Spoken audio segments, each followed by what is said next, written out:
दोस्तों, आज के वीडियो में हम बात करेंगे एक ऐसी भयानक ऐतिहासिक इंसानी गलती की जिसकी वजह से 2.5 करोड़ लोगों को अपनी जान से हाथ धोना पड़ा था। मनुष्य के द्वारा अनजाने में प्रकृति चक्र से छेड़छाड़ कितनी हानिकारक हो सकती है, इसका नतीजा हमें 1958 में चीन में देखने को मिला था। दोस्तों, मैं बात कर रहा हूँ एक ऐसे अभियान की जिसका निर्णय बेहद ही गलत साबित हुआ और अंततः तबाही का कारण बना था। इस अभियान का नाम था द ग्रेट स्पैरो कैंपेन, जिसे मुख्य रूप से 4 कीट अभियान के नाम से भी जाना जाता है। इस अभियान की शुरुआत चाइना में 1958 में की गई थी। यह वही वर्ष था जब चाइना के पीपल्स रिपब्लिक के संस्थापक माओ जेडोंग ने फैसला किया कि चाइना की अर्थव्यवस्था, जो कि कृषि प्रधान अर्थव्यवस्था थी, को उन्नत करके औद्योगिक और आधुनिक अर्थव्यवस्था में परिवर्तित किया जाए। माओ जेडोंग, जिन्हें माओ से तुंग के नाम से भी जाना जाता था, के बारे में आपको बता दें कि उन्हें चाइना में एक महान क्रांतिकारी, राजनीतिक रणनीतिकार, सैनिक एवं देश रक्षक के रूप में याद किया जाता है। पर दोस्तों, गलतियां तो सभी से ही हो जाती है, चाहे वह कितना बड़ा व्यक्तित्व या हस्ती क्यों ना हो। माओ चाइना को विश्व की सबसे बड़ी अर्थव्यवस्था बनाना चाहते थे। उस समय ग्रेट ब्रिटेन की अर्थव्यवस्था सबसे उन्नत थी और उसके बाद अमेरिका का नंबर आता था। माओ और उसके प्रतिनिधियों ने संकल्प लिया कि अब से यानी 1958 से शुरू करके आने वाले 15 सालों के भीतर हम अमेरिकी अर्थव्यवस्था को पछाड़कर यूके की अर्थव्यवस्था की बराबरी कर लेंगे, और सब कुछ सही रहा तो चीन यूके को भी पछाड़ देगा। इस संकल्प के साथ चीन में एक बहुत बड़े आंदोलन की परिकल्पना की गई, जिसे द ग्रेट लीप फॉरवर्ड का नाम दिया गया, जिसका शाब्दिक अर्थ होता है आगे की ओर एक महान छलांग। परंतु आने वाले समय को कुछ और ही मंजूर था, और ये द ग्रेट लीप फॉरवर्ड आंदोलन चाइना के इतिहास का बहुत बड़ा काला अध्याय साबित हुआ और करोड़ों लोगों को भूख से बिलखते हुए दम तोड़ने पर मजबूर होना पड़ा। दरअसल माओ का मानना था कि चीन में परिवर्तन का राज उसकी तेजी से बढ़ती आबादी में ही छिपा है, और यदि इस बढ़ती आबादी को व्यवस्थित तरीके से विकसित किया जाए तो सामाजिक और आर्थिक बदलाव देखे जा सकते हैं। इसके अलावा फसलों को आय का अच्छा स्रोत बनाया जा सकता है, जिसके लिए कृषि भूमि पर अधिक उत्पादन की आवश्यकता थी, और उत्पादकता बढ़ाने के लिए नई सरकारी नीतियों को जमीनी तौर पर लागू करने का फैसला किया गया और शुरू किया गया एक विचित्र अभियान जो आखिरकार करोड़ों लोगों की मौत का कारण बना। इस अभियान का नाम था 4 कीट अभियान, और ये 4 कीट थे गोरैया, चूहे, मक्खी और मच्छर।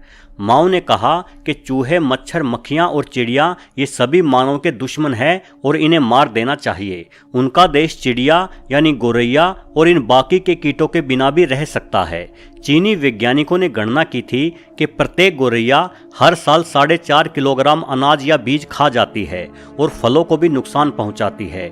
अगर गोरैया को मार दिया जाए तो जनता के लिए भोजन की उपलब्धता बढ़ जाएगी और बढ़े हुए उत्पादन को निर्यात किया जा सकता है। माओ ने इसी समस्या का निराकरण करने के लिए ग्रेट स्पैरो अभियान शुरू किया, परंतु यह अभियान नहीं, युद्ध था उन 4 कीटों के खिलाफ। चारों कीटों को खत्म करने के लिए आम लोगों से लेकर सेना तक का इस्तेमाल हुआ, और सबसे ज्यादा फोकस किया गया बेचारी मासूम चिड़ियों पर। इस अभियान का व्यापक प्रचार और प्रसार किया गया। चीनी नागरिकों को गोरैयाओं को मिटाने के लिए भारी तादाद में जुटाया गया। गोरैया विरोधी सेना बनाई गई। विद्यालयों, कारखानों, बाजारों में गोरैया मारने की मुहिम चलाई गई। जनता में प्रशिक्षण कार्यक्रम चलाए गए, सिर्फ एक मासूम चिड़िया को मारने के लिए। गोरैया को मिटाना है, चीन को चमकाना है, यह इस अभियान का नारा भी था। चीनी लोग गोरैया को आतंकित करने के लिए, उन्हें जमीन पर उतरने से रोकने के लिए ढोल पीटते हुए उनका पीछा करते थे। ढोल की आवाज़ से डरी हुई ये मासूम चिड़िया जमीन पर नहीं उतरती थी और लगातार उड़ती रहती थी। चीनी लोग तब तक ढोलक बजाते रहते थे जब तक गोरैया उड़ते उड़ते थककर गिर न जाए, और गिरते ही उसे मार दिया जाता था। चीनी लोगों ने गोरैयाओं के घोंसले तोड़ दिए, अंडे नष्ट कर दिए, और यह अभियान इतने तेज युद्ध स्तर पर शुरू किया गया कि पहले ही दिन करीब 2 लाख से ज़्यादा गोरैयों को मार गिराया गया। चीनी लोग खुशी में मरी हुई गोरैयाओं की माला बनाते थे।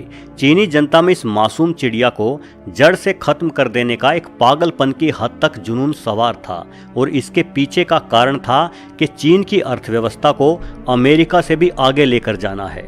लगातार इस तरह के प्रयासों के परिणाम स्वरूप 2 साल के अंदर ही चीन में गोरैया की प्रजाति लगभग विलुप्त हो गई। लेकिन चीन के लोग सिर्फ यही नहीं रुके। अभियान के इस पागलपन में लोगों ने गोरैया के अलावा अन्य पक्षियों को भी निशाना बनाना शुरू कर दिया, जिससे पूरे चीन में लगभग सभी पक्षियों की प्रजाति ही लुप्त होने के कगार पर आ खड़ी हुई। भीषण अकाल का पड़ना। दोस्तों, इस ग्रेट स्पैरो अभियान को तो 1960 तक सफलता मिल गई थी, परंतु एक महाकाल समस्या धीरे धीरे चीन में आ रही थी और वो थी भयंकर पर्यावरण असंतुलन की। दोस्तों, गोरैया जैसी कोई भी चिड़िया केवल अनाज या बीज ही नहीं खाती, गोरैया कीड़े मकोड़े भी खाती है, जिससे कीड़े मकोड़ों की संख्या नियंत्रण में रहती है। और चूंकि अब उन कीड़े मकोड़ों को खाने वाली चिड़ियाओं को चीनी लोगों ने मार डाला था, तो अब ऐसे में सभी कीड़े मकोड़ों और छोटे कीटों की आबादी में एक ऐसा उफान सा आया जो थमने का नाम ही नहीं ले रहा था। सबसे ज्यादा बढ़ोतरी हुई टिड्डियों की संख्या में। पूरे चीन में टिड्डी दल की संख्या अप्रत्याशित रूप से बढ़ गई। टिड्डी दल झुंड के झुंड में आते और चंद ही घंटों में हजारों हेक्टेयर में फैली फसलों को चट कर जाते। टिड्डी दल का ऐसा भयंकर हमला चीन वासियों ने पहले कभी नहीं देखा था। टिड्डी दल रातों रात किसी गांव पर हमला करते और पूरे गांव की फसल को एक ही रात में तबाह करके अगले गांव की ओर प्रस्थान कर देते।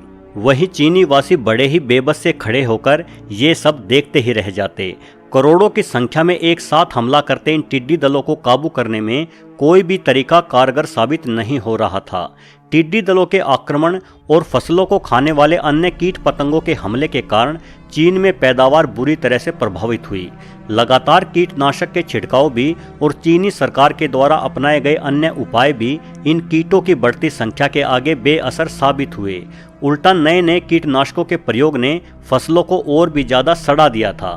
देखते ही देखते चाइना में अकाल की स्थिति आ गई। जनता अन्न को तरसने लगी और पूरे चीन में भूखमरी के हालात हो गए। यह पता लगने पर कि गोरैया और अन्य पक्षी कीड़े मकोड़ों को खाकर पर्यावरण संतुलित रखने में अपना योगदान देते हैं, माओ ने 1960 में गोरैया मारने का अभियान स्थगित कर दिया। लेकिन तब तक बहुत देर हो चुकी थी। पर्यावरण असंतुलन अपना काम कर चुका था। अकाल के कारण करोड़ों लोग खाने को तरस तरस कर मर गए। 1958 से 1961 के 3 सालों में चीन में 30 मिलियन यानी 3 करोड़ लोग मारे गए थे। बेशक चीनी सरकार ने मरने वालों की आधिकारिक संख्या 15 मिलियन ही बताई थी, लेकिन कुछ विद्वानों का अनुमान था कि भूख से मरने वालों की संख्या 45 मिलियन यानी 4.5 करोड़ तक थी। इस घटना को चाइना के इतिहास में महान अकाल के नाम से जाना जाता है। चीनी पत्रकार योंग जिशेंग जो 1940 में पैदा हुए थे, उन्होंने चाइना के इस अकाल को अपनी पुस्तक टूम्बस्टोन में विस्तृत तरीके से कवर किया है और उनके मुताबिक 36 मिलियन यानी 3.6 करोड़ लोग मारे गए थे। यह पुस्तक आज चाइना में प्रतिबंधित है। महान अकाल के रूप में याद रखे जाने वाला यह विषय चीन में अब 60 वर्षों के बाद भी वर्जित बना हुआ है। इतना ही नहीं, चीन के आधिकारिक रिकॉर्ड बताते हैं कि यह एक प्राकृतिक आपदा थी, न कि सरकारी कुप्रबंध और गलत नीतियों का परिणाम, जबकि वास्तव में यह घटना एक भयंकर मानवीय भूल थी जिसकी वजह से करोड़ों लोग भूख की वजह से मारे गए थे। तो दोस्तों, वीडियो के अंत में मैं यही कहूँगा कि यह एक पर्यावरण के प्रति ऐसी मानवीय भूल थी और एक ऐसी राजनीतिक कुप्रबंध की अनोखी दास्तान थी जो एक ऐसी ऐतिहासिक गलती बनी जिसकी कीमत आम जनता के करोड़ों लोगों को अपनी जान देकर चुकानी पड़ी। हमें इस ऐतिहासिक घटना से सबक लेना चाहिए, क्योंकि इतिहास के बारे में कहा जाता है कि अगर इतिहास से सबक नहीं लिया जाता तो इतिहास खुद को दोहराता है। आपने अपना कीमती समय निकालकर आखिरी तक ये वीडियो पूरा देखा, इसके लिए आपका बहुत बहुत धन्यवाद।